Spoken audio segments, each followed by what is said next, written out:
Good morning, dear friends, and welcome to this module. In the last few modules, we had looked at the evolution of the term gender as newer dimensions were gradually added to it. This week takes the discussion to the renowned thinker and academician Judith Butler. As we all know, 21st century understandings of the term are significantly shaped by the thought of this iconic philosopher. This week will deal with what is gender performity with a special focus to two of her books, Gender Trouble, which was published in 1990, and Bodies That Matter, which was published in 1993. In this module today, I would discuss two early essays of Judith Butler, which had led to the publication of Gender Trouble later on. Born in 1956, Judith Butler is a philosopher and one of the most challenging thinkers of our times. She has received worldwide acclaim for her theory on the performative nature of gender, and her ideas have been deeply influential in the fields of philosophical feminism, queer theory, as well as culture studies, etc. As a gender theorist, she is a leading figure of the third wave of feminism, and her ideas are still immensely significant even now. Butler is known for her critical voice in socio-political discourse and debate. Her qualities as a thinker are reflected in her passionate engagement in conversations with contemporaries in and outside of academia. She had been raised in a Jewish family, received a PhD from Yale University in 1984, has been a Fulbright scholar in Germany, and currently she is a Maxim Elliott professor at University of California, USA. She rose to prominence with the publication of Gender Trouble in 1990, which had unearthed some of the foundational assumptions in philosophy and feminist theory. The turn towards post-structuralism profoundly had shaped her philosophy as she was inspired by thinkers like Michel Foucault and Jacques Derrida. Her notable works include Gender Trouble and Bodies That Matter, as well as the subsequent works like Excitable Speech, Undoing Gender, Giving an Account of Oneself, and Notes Towards a Performative Theory of Assembly, which were published after 1993, are also considered to be of significant critical value. Post-structuralism had suggested a rejection of claims of totality and universality. For Butler, it contests the binary oppositions with an openness to linguistic and cultural signification. She finds the structuralist approach limiting in this regard. The post-structuralist influence led her to reject ideas like a universal definition of womanhood, celebrating the ideas of difference. Apart from gender performance, Butler's philosophy also raises critical questions on homosexuality, transsexuality, the politics of language and identity, as well as other complex relations of feminism and queer theory. She has also been outspoken on several contemporary political issues like Black Lives Matter, as well as the anti-war movements. She is an activist and theorist who is engaged at a grassroots level with many of the struggles she has written about. As a testimony to it, we can see that she has worked as a chair of the board of the International Gay and Lesbian Human Rights Commission and also on the advisory board for Israeli-Palestinian peace. Butler identifies herself as a lesbian and legally a non-binary, which is an umbrella term for identities outside of the gender binary. She uses the pronouns she or they. Non-binary individuals may identify themselves in different manners as an intermediate or separate third gender, or identify with more than one gender, or have a fluctuating gender identity. This is also called gender fluid. Therefore, Butler's choice of pronoun she or they suggests it appropriately. Butler has often stressed on the idea of hospitality towards otherness, difference, and diversity. This is reflected in her early work, particularly The Subjects of Desire, which was published in 1989. The idea of a constitutive relation to alterity, the state of otherness, is a key motive that underpins all her writings. It can be traced back to her very first publication, Subjects of Desire. Butler often has stressed on the idea of hospitality towards otherness, difference, and diversity. Her philosophy urges an openness to anything or anyone that eludes the subject's understanding. Even in her early age, Butler had felt it to be important to find one's distinguishing identity. Also, crucially, to find ways for self-expression. In this video, these aspects of her personality and thinking become clear to us. I was born in Cleveland, Ohio, into a Jewish family, and my parents were very engaged in politics and debate. And I was never very good in school. I was what they call a problem child, a disciplinary problem. And I would speak back to the teachers, and I would not follow the rules. I would skip class. I did terrible things. And yet, I was apparently smart in some way. But I didn't understand myself as smart. I understood myself as strategic. You know, one had to get through, one had to find one's way in the school, in the synagogue. And I didn't really like authority. I'm lesbian, I'm gay. Yes, I'm lesbian, I'm gay, but do I subscribe to everything the lesbian and gay movement says? Do I always come out as a lesbian and gay person first before, say, I am a woman, or before I am a Jew, or before I am an American, or a citizen, or a philosopher? No, you know, it's not the only identity. So these are communities where one belongs and one does not belong. And it seems to me I travel. This is an interview given for the documentary titled Examined Life. In it, Butler has explained her Jewish identity and the unique persona which was apparent from her early years in school. Her dislike for authority and forced disciplinary rules led her to continue her education through homeschooling. Even at a very early age, she was resolute in her opinion that it is important to find our own distinguishing identity and also equally crucially to find ways for self-expression.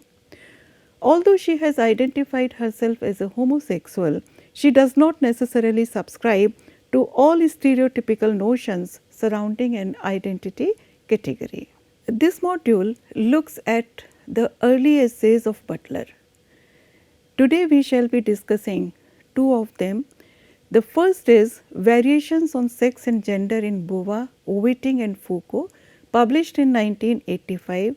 The second was published in 1988 with the title Performative Actions and Gender Constitution, an essay in phenomenology and feminist theory.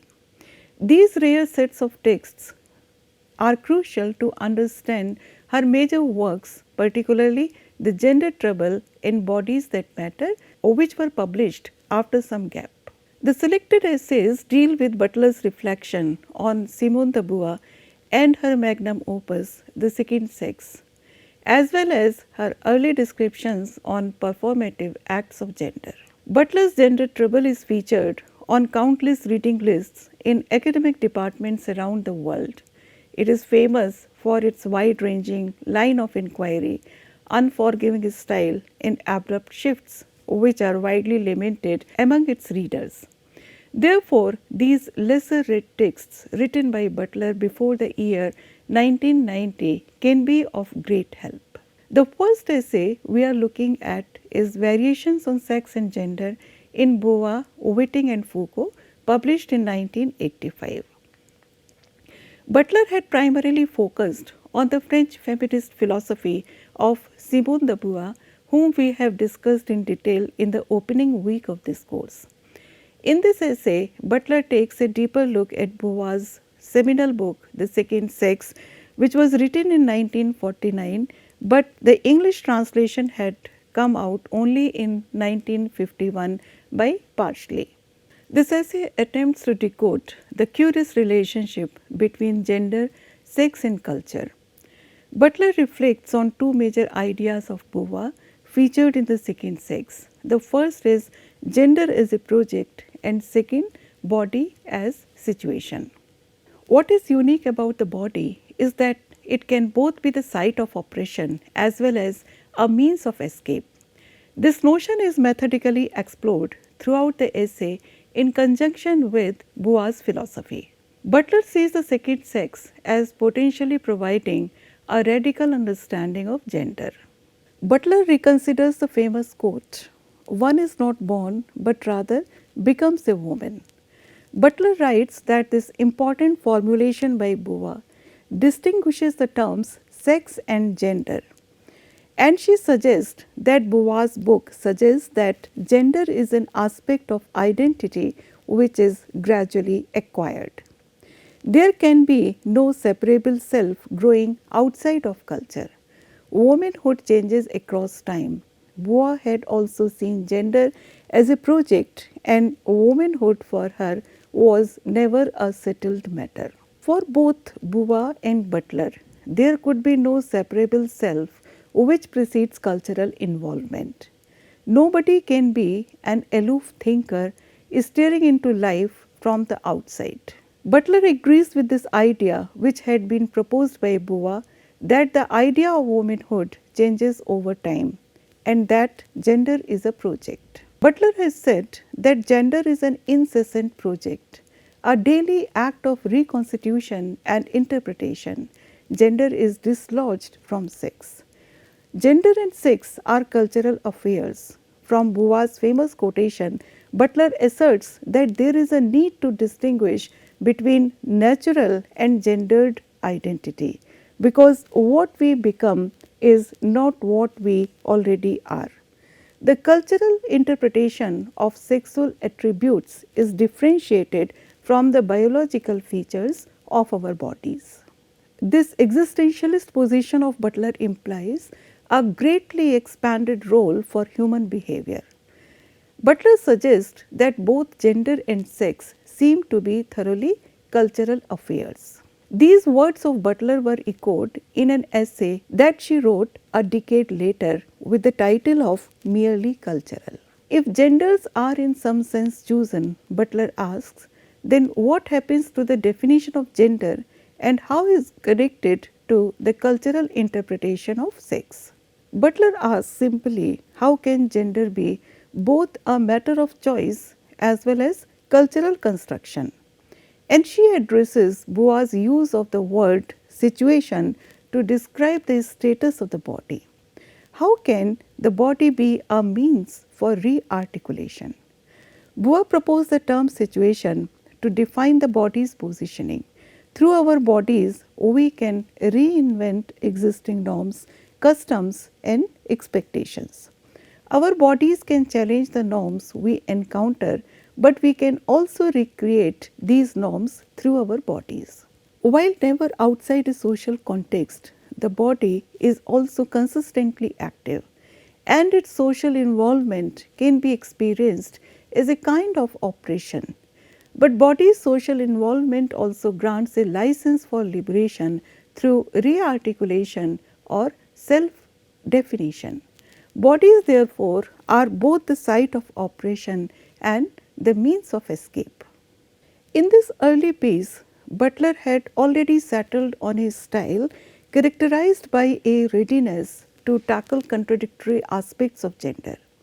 She says that becoming a gender is an impulsive yet mindful process of interpreting a cultural reality. And I quote, "To choose a gender is to interpret received gender norms in a way that reproduces and organizes them anew." Unquote. Although Butler had agreed with Beauvoir as far as the nature of gender is concerned to a certain extent, she still aims to distinguish between gender and sex with better clarity. When the body is conceived as a cultural locus of gender, it becomes unclear what aspects of this body are natural or free of cultural imprint. Butler asks a series of questions after reflecting on the second sex. For example, how are we to find the body that pre-exists its cultural interpretation? If gender is the acculturation of the corporeal, then what is left of nature and what has become of sex? To address these questions, she turns to French feminist and philosopher Monique Wittig. Monique Wittig is a French author, philosopher, and a feminist theorist in the later half of the 20th century. She wrote about overcoming socially enforced gender roles and had also coined the phrase heterosexual contract. Wittig considers Boas' distinction between sex and gender as obsolete and anachronistic. Her article with the title "One is not born a woman" has been borrowed from Boas' stated formulation. It was initially presented at the Simone de Beauvoir conference in New York City in 1979. We can say that she picked up where Simone de Beauvoir had left off. She has extended Beauvoir's theory on the ambiguous nature of gender identity. The positions of Beauvoir and Wittig, though different in crucial respects, commonly suggest a theory of gender that tries to make cultural sense of the existential doctrine of choice. In this context, Butler further asks, if gender is determined in the dialectic between culture and choice, then what role does sex serve? Monique Wittig's article describes a unique take on sex and gender, and Butler responds to Wittig in her essay. Both Beauvoir and Wittig have written against essentialist doctrines of femininity. Butler has reflected on Wittig's concept of heterosexual regime. For Wittig, the very discrimination of sex takes place within a political and linguistic network that presupposes ensuring that sex remains a binary of male and female. Although Wittig and Beauvoir occupy very different sides of the feminist political spectrum, they are nevertheless joined theoretically in their refusal of essential doctrines of femininity. Wittig saw sex as a category that required the political imposition of heterosexuality, which in her opinion should be called as the heterosexual regime. Wittig says that we have been compelled in our bodies and also in our minds to correspond feature by feature with the idea of nature that has been established for us. For her, when we name sexual differences we create it, we restrict our understanding of relevant sexual parts to those that aid in the process of reproduction and thereby render heterosexuality an ongoing necessity. Gender is a norm that we struggle to embody throughout. What politically distinguishes the sexes are the anatomical features only. Wittig had argued that erogeneity, the body's sexual responsiveness, is restricted through the institutionalization of binary sexual difference. Like Beauvoir, Wittig also understands gender as a prescription as well as a task, and in effect gender is a norm that we struggle to embody in our lives throughout. Wittig has contested the social practice of valorizing certain anatomical features which are definitive of sexual identity only, and also in this process determine the social destiny of the child. This is structured by a gender system which has been predicated upon the alleged naturalness of binary oppositions and consequently heterosexuality. Hence, in differentiating infants in the ways that we do, we summarize heterosexuality as a precondition for human identity and posit this constraining norm in the guise of a natural fact. The concept of heterosexual regime therefore has its similarity with Judith Butler's later descriptions of the heterosexual matrix. Wittig's theory also finds support in Foucault, particularly in the first volume of his History of Sexuality. For Foucault, the binary organization of power, including that based on strict gender polarities, is effected through a multiplication of productive and strategic forms of power.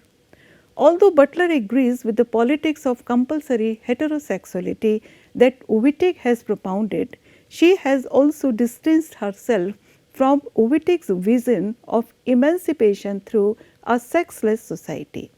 She has disagreed with Wittig's idea that sex as a category should be rejected altogether, and Butler finds that this approach is rather alarming.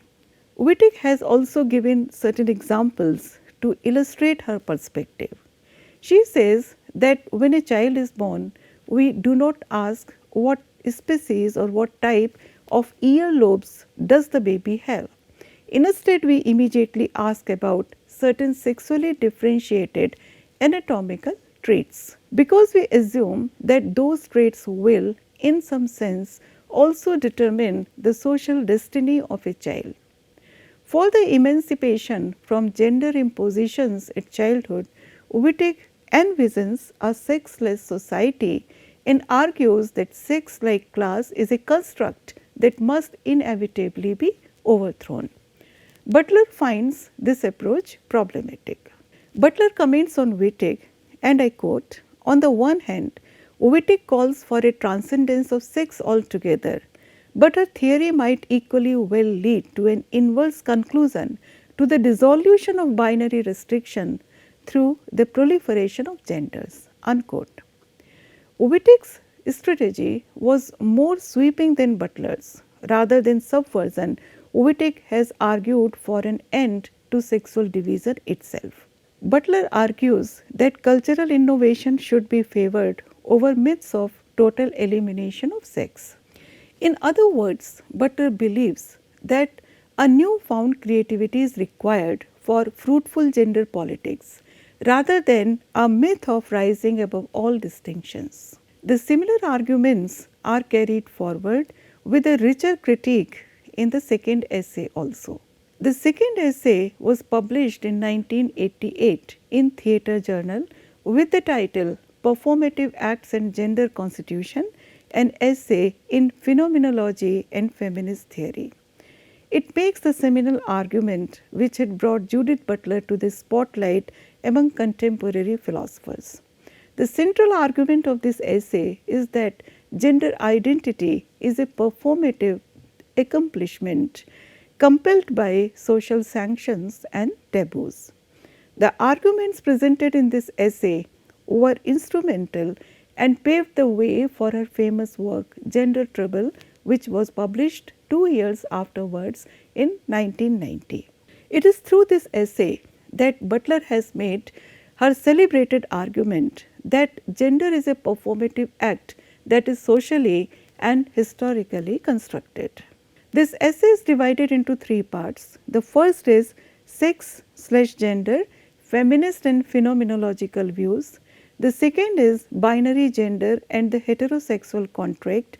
The third is feminist theory beyond an expressive model of gender. Through this essay, Butler has deconstructed several essentialist claims on gender by scrutinizing a philosophy of gender rooted in the metaphor of theatrical acting. In the first part of the essay, Butler looks at some of the existing views on sex, gender and culture. She refers to critics like Simone de Beauvoir and Merleau-Ponty. In the second part, she has reflected on the association of a natural sex with a discrete gender. In the final part, Butler ponders over how various feminist theories can evolve in the future. Butler traces previous efforts at differentiating sex and gender, and she says that in distinguishing sex from gender, feminist theories have disputed causal explanations that assume that sex dictates or necessitates certain social meanings for women's experiences. Both Beauvoir as well as Merleau-Ponty have referred to body as a historical idea. In Merleau-Ponty's work, The Phenomenology of Perception, the issue of gender has been taken up with accounts of bodily experiences and has claimed that the body is a historical idea rather than a representative of a natural species. Importantly, it is this claim of Merleau-Ponty that Simone de Beauvoir has cited in her work The Second Sex when she sets the stage for her claim that woman, and by extension any gender, is a historical situation rather than a natural fact. In this essay, Butler had argued that gender is not a starting place. Gender is an identity, she says, and I quote, repeatedly constructed through time, and it is always constructed through the body, unquote. There exists freedom to construct a new identity in her opinion. Because gender identity is constructed through acts, there exists a possibility to construct a different gender by a different act.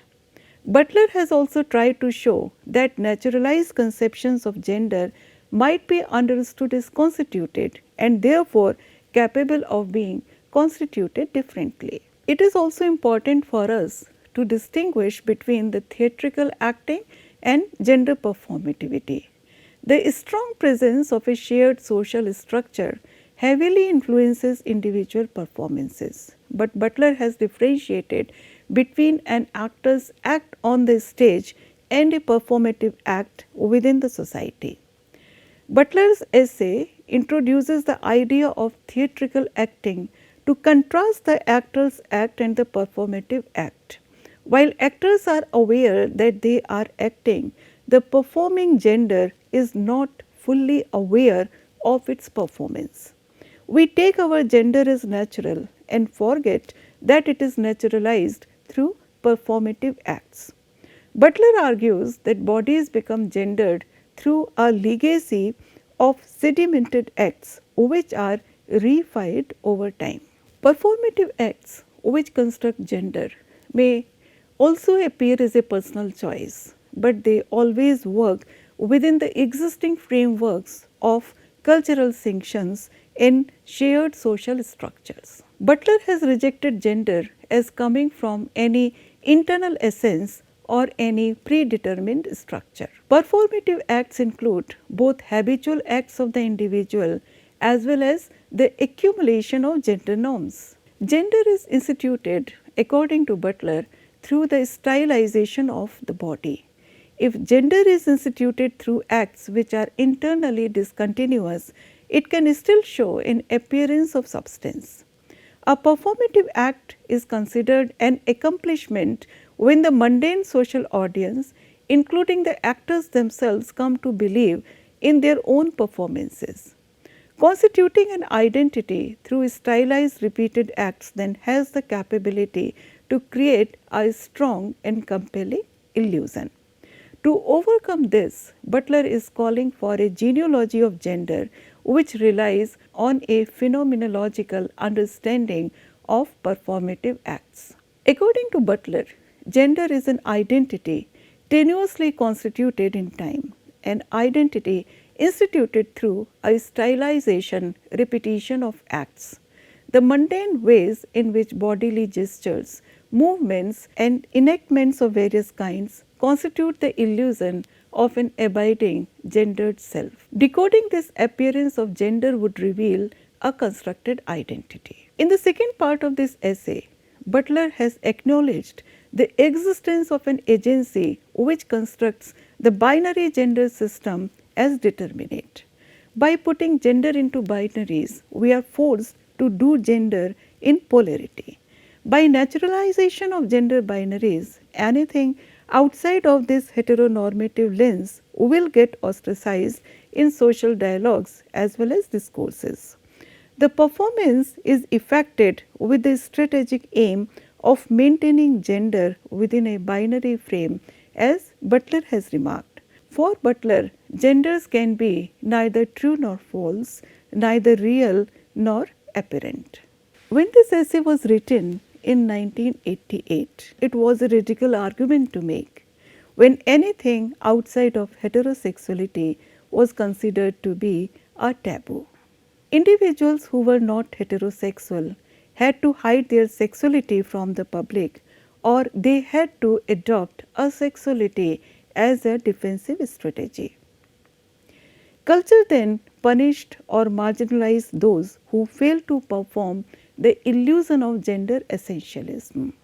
The raising of awareness on the binary restriction of gender will also open up possibilities for subversive performative acts. Butler says, and I quote, to do, to dramatize, to reproduce, these seem to be some of the elementary structures of embodiment. Then again, gender is not a radical choice or project that reflects merely individual choice, but neither is it imposed or inscribed upon the individual. Unquote. For Butler, one can try to reconceive the gendered body as the legacy of sedimented acts rather than assuming gender is an essence or a fact or something natural which is incapable of change and evolution. So, it is possible to perform against the expected acts which are based on stereotypical social scripts. In the final part of the essay, Butler concludes that without a radical critique of gender constitution, feminist theory fails to take stock of the way in which oppression structures the ontological characters through which gender is conceived. She also refers to Gayatri Spivak to show that there is an existence of a false notion of a universal order of women. Butler says that to advance a feminist political program, one does not need a universal definition of woman. Because the category of woman is not singular and limited, but is made of multiplicity that rebels against any instance of homogeneity or sameness. Butler has concluded that gender is never passively scripted on the body, and neither is it determined by nature or language or the overwhelming history of patriarchy. Gender, according to her, is what is put on, invariably under constraint, daily and incessantly, with anxiety and pleasure. With the performative nature of gender in mind, it becomes important for us to reread the texts of Western philosophy from various points of view that have been excluded. This kind of a rereading will offer alternative descriptions and prescriptions to establish philosophy of gender as a cultural practice.